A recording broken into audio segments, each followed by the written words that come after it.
দেশে প্রসাধন সামগ্রীর বাজার কমপক্ষে 20,000 কোটি টাকার, কিন্তু বাজারে থাকা প্রসাধন পণ্যের 40-45% ভেজাল ও মানহীন।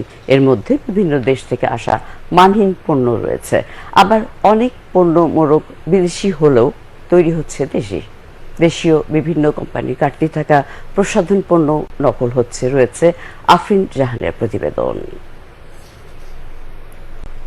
অসাধু ব্যবসায়ীরা নকলের দায়ে মামলা এড়ানোর জন্য ক্ষতিকর রাসায়নিকের সঙ্গে রং মিশিয়ে বানানো নিম্নমানের প্রসাধনী পণ্য বাজারজাতকরণে নতুন নতুন কৌশল অবলম্বন করে।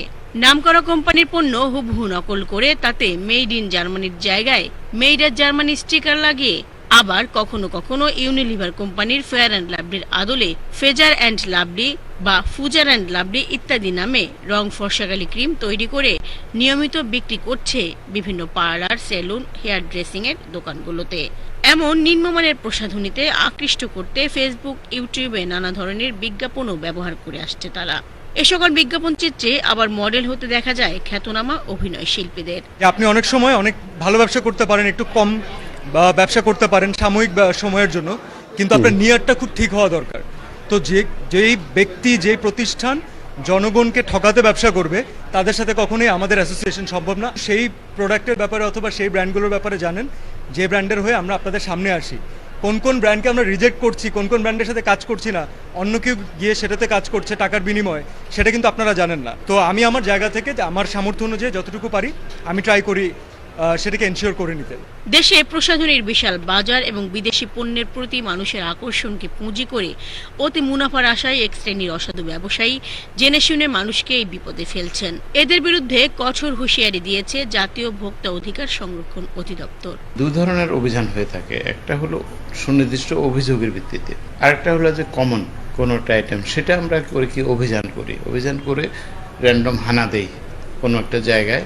তখন হয়তো কোনো একটা ভোক্তা আইটেম কসমেটিক্স, তখন আমরা দেখতে যাই এটার যে ম্যানুফ্যাকচার ডেট, এক্সপায়ার ডেট ঠিক আছে কিনা, মূল্যটা ঠিক আছে কিনা, এবং এটা যদি ইম্পোর্টেড হয় সেক্ষেত্রে এটা ব্র্যান্ডটা ঠিক আছে কিনা, নাকি নকল হলে সেখানে আমরা আইন অনুযায়ী ব্যবস্থা নেই।